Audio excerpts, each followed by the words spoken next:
Olá, faz tempo que eu não passo por aqui com um vídeo novo e faz tempo que eu queria gravar esse vídeo, mas eu estava organizando as ideias, vendo como poder apresentar essas ideias melhor para vocês, tá?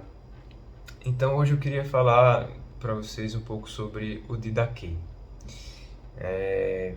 O Didaquê é um texto de que data do primeiro século, né, depois de Cristo, e sua originalidade foi confirmada por várias pessoas e especialistas em linguística, história e autoridades do clero da igreja. E veja só, quando eu saí do mormonismo, há alguns anos atrás, eu saí entendendo que foi Deus que me retirou de lá. E por isso que eu não me tornei ateu. Ah, Muitas pessoas saem do mormonismo porque percebem que é uma fraude, que é falso, percebem que José Smith foi um mentiroso, percebem que a igreja dos mormons atualmente mente, percebe que é uma fraude histórica, percebem que é uma falácia teológica, de várias maneiras, e cada um tem seus instrumentos, suas faculdades para chegar a essa conclusão. E muitas pessoas, por causa do próprio mormonismo, saem do mormonismo e se tornam ateus.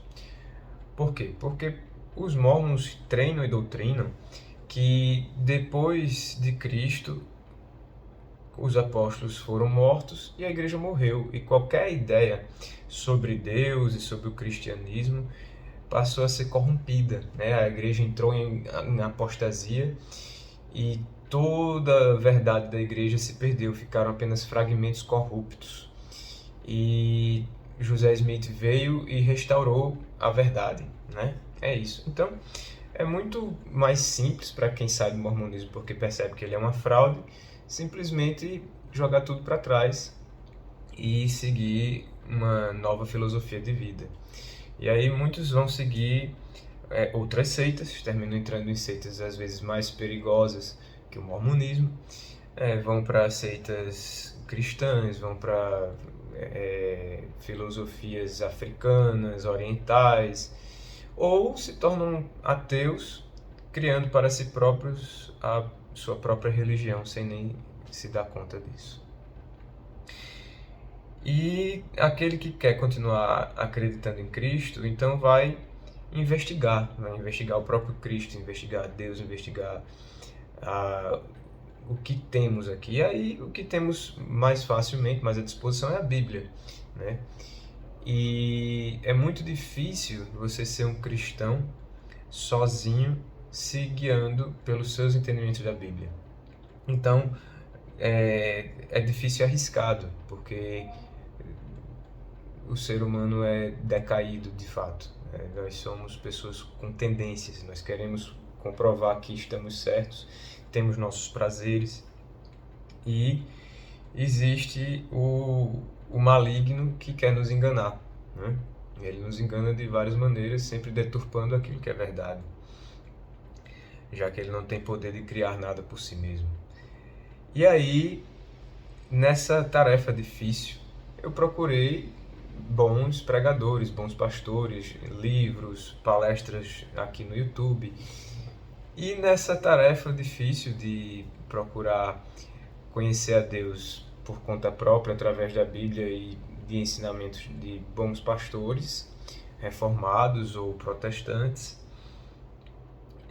eu me deparei com um vídeo aqui no YouTube, editado e publicado por Mormons. Vou deixar o link desse vídeo aí na descrição do meu, e que dizia que um texto antigo, escrito por alguém que era um dos primeiros membros da igreja, do primeiro século, mostrando as semelhanças das práticas da igreja daquela época com as práticas da igreja cristã no livro de Mórmon e no capítulo de Moisés, de Mosias, quer dizer. E eu achei essa afirmação e essa informação tanto provocativa. E eu pensei, bom, não é possível que esteja falando tanta mentira, né? Será que esse Didaquê existe mesmo? Então eu fui investigar. E de fato existe, né? O Didaquê é um texto que foi escrito de fato no primeiro século, entre 50 a 150 depois de Cristo. E quem escreveu o Didaquê, não se sabe o nome, mostra as práticas e o entendimento que aqueles cristãos daquela época tinham a respeito da vida na igreja e do conhecimento doutrinário e da prática individual de um viver cristão, tá? Então, eu fui procurar esse texto de Didaquê e encontrei, é fácil de encontrar. Eu vou deixar também o link na descrição deste vídeo, o link para você baixar o Didaquê no seu celular, no seu computador. E você pode ler ele todo, você lê em 1 hora, 2, numa tarde, tranquilo, você lê o Didaquê todo. E o que me chamou muita atenção enquanto eu li o Didaquê é que de fato há semelhanças com o livro de Mórmon e com as práticas e doutrinas mórmons de hoje. Vai ter semelhança, é claro.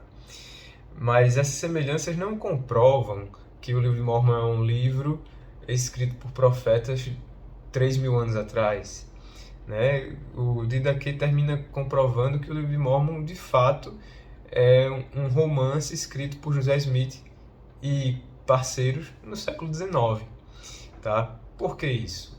Bom, por causa das diferenças. As diferenças que o Didaquê expõe entre a vida cristã que foi descrita e orientada no Didaquê com a vida cristã dos primeiros mórmons e os mórmons de hoje, tá? Do que a instituição, a Igreja de Jesus Cristo dos Santos dos Últimos Dias foi, continuou e é hoje, tá?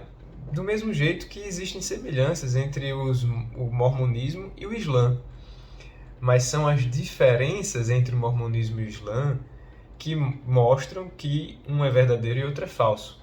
Ora, se o Islã for verdadeiro, o mormonismo é falso. Se o mormonismo for verdadeiro, o Islã é falso. Não por causa das semelhanças entre eles, justamente por causa das diferenças entre essas duas religiões, tá? A mesma coisa acontece com o Didaquê. Então você pega o Didaquê, lê o Didaquê e com suas faculdades mentais você vai poder tirar suas conclusões. Mas foi graças a esse vídeo editado por um grupo de mormons que eu cheguei a um entendimento e ao conhecimento de que existe sim uma continuidade da Igreja de Cristo que ele deixou até os nossos dias. E o Didaquê é uma dessa continuidade, é um elemento dessa continuidade. Então eu queria falar brevemente também com vocês sobre trechos do Didaquê. Por exemplo, no Didaquê capítulo 3, versículo 4, condena a busca que a pessoa pode ser levada a fazer por adivinhações e feitiçarias. Ora, e lá fala um pouco mais sobre isso. E diz que a adivinhação leva à idolatria, tá? E eu não deixei de pensar nas bênçãos patriarcais. As bênçãos patriarcais é o método mórmon de buscar por adivinhação, né? Por um cartomante. E os próprios mórmons percebem isso, né? E o outro trecho que é bem interessante é o capítulo 7 do Didaquê, que fala sobre o batismo. Então lá ele fala, claro, que sim, deve ser feito em água corrente, mas também pode ser feito por infusão, né, derramando água sobre a cabeça da pessoa. E a pessoa que vai ser batizada precisa estar preparada em jejum, né? Ora, os mormons não fazem isso com os candidatos ao batismo, né? O candidato ao batismo não vai em jejum. Já na igreja cristã de hoje, né, o batismo acontece depois da quaresma, são 40 dias de jejum. que o candidato ao batismo passa para ser batizado. Então, você tem ainda também no Didaquê, capítulo 8, nos versos 1, 2 e 3, fala sobre os dias de jejum. O jejum é orientado no Didaquê a se fazer em toda quarta e sexta. Quarta em lembrança da traição de Judas e a sexta em lembrança da paixão de Cristo. E hoje os mormons fazem jejum no primeiro domingo do mês, né? Os cristãos hoje, os que seguem a igreja de Cristo que ele deixou, continuam jejuando toda quarta e sexta-feira.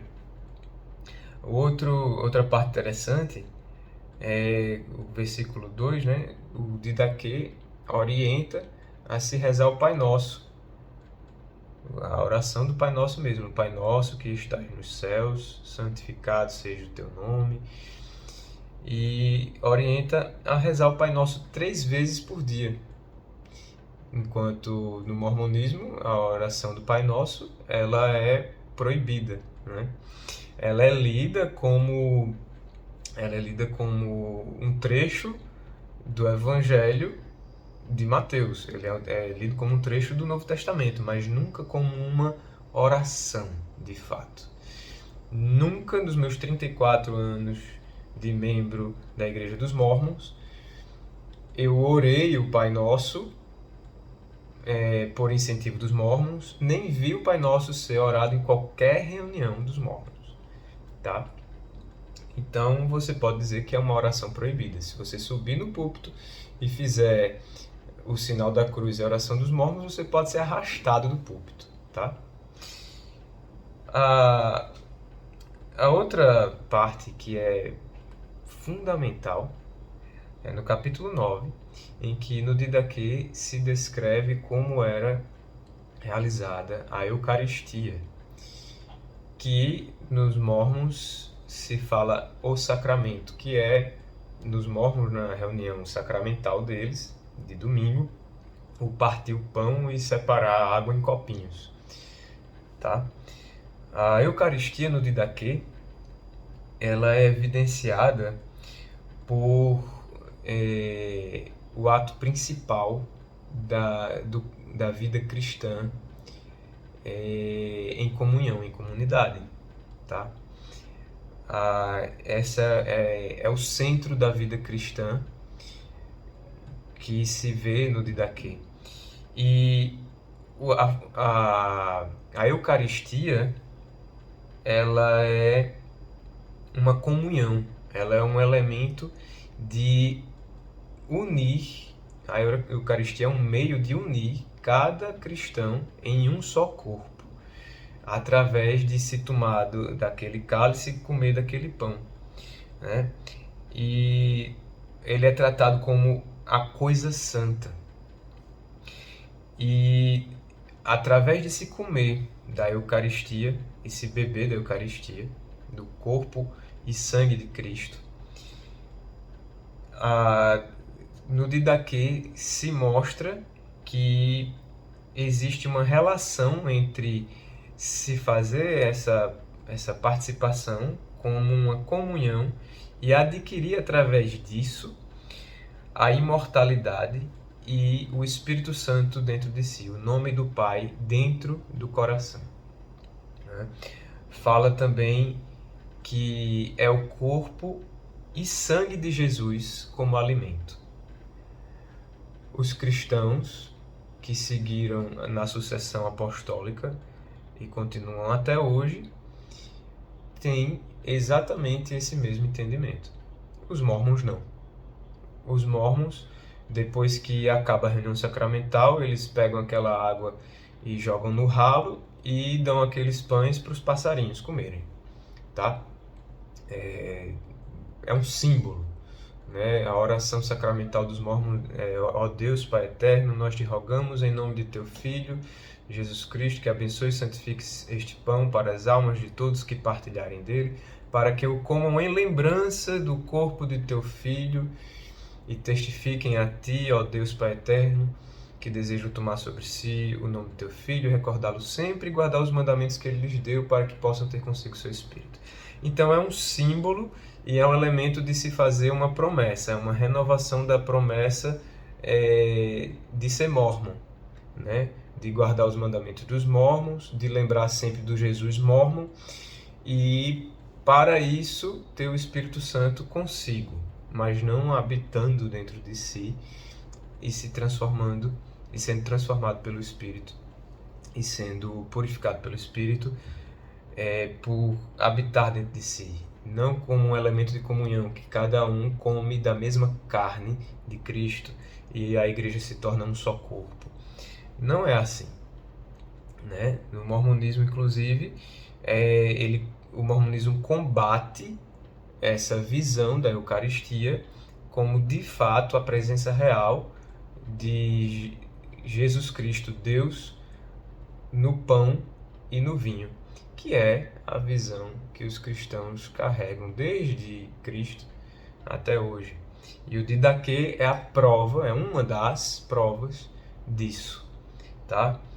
Que sempre foi assim que os cristãos chamados por Jesus entendiam ser a celebração da Eucaristia, tá? Outra parte no Didaquê é o capítulo 11. O capítulo 11 fala que se algum pregador chegar a ensinar diferente do que os apóstolos ensinaram, nem dê atenção, né? E é a repetição do que São Paulo ensinou aos Gálatas, né? Se alguém for ensinar, mesmo que seja um anjo, um evangelho diferente do que ele ensinou, anátema, né? Maldiçado seja, não dê atenção. No capítulo 12, diz que acolhesse aquele pregador que chegasse, mas examinasse o modo de vida dele e o que ele tem a dizer, né? Diferente do que os mormons fazem. Os mormons chegam, ensinam e dizem para você não questionar o que eles ensinam. Você tem que permitir eles executarem lavagem cerebral em vocês, tá? E ensinam completamente diferente do que os apóstolos ensinaram. Eles têm a própria maneira de interpretar a Bíblia, versículo por versículo. E o livro de Mórmon é uma das maneiras de se interpretar a Bíblia. Eles usam o livro de Mórmon como um manual de interpretação da Bíblia. Porém, o próprio livro de Mórmon, eles não podem continuar interpretando do jeito que José Smith interpretava, por exemplo. Aí tem a Doutrina e Convênios, que é outro livro sagrado deles, que eles usam para interpretar o livro de Mórmon e a Bíblia. Mas também Doutrina e Convênios precisou ser mudado em várias coisas, porque se tornou incompatível com as práticas mormons que sucederam. E aí eles têm o profeta atual para também mudar isso tudo e mudar essa visão de doutrina. Outra parte do Didaquê, no capítulo 13, não tem dízimo, não existe dízimo na igreja de Cristo, tá? O dízimo era uma oferta feita aos levitas e não há dízimo. Se deve dar uma parte do que se tem para o padre, e essa parte sim, é a primeira parte que você tem, a melhor parte, e o padre não pode usar de modo ganancioso, senão ele é um falso padre. O Didaquê, os últimos capítulos, só fala muito sobre isso, como um padre pode ser identificado como falso por ele ser ganancioso e pegar dinheiro para si. Eu gravei um vídeo aqui falando sobre a riqueza da instituição Mormon, né? Que eles têm mais de 100 bilhões de dólares em ativos e arrecadam 7 bilhões de dólares ao ano de dízimos, tá? E fala muito daquele de pegar seu dinheiro e diretamente dar aos pobres. Essa é a vida cristã. Você não dá para a igreja, para a instituição pegar e dar aos pobres. Você dá aos pobres, tá?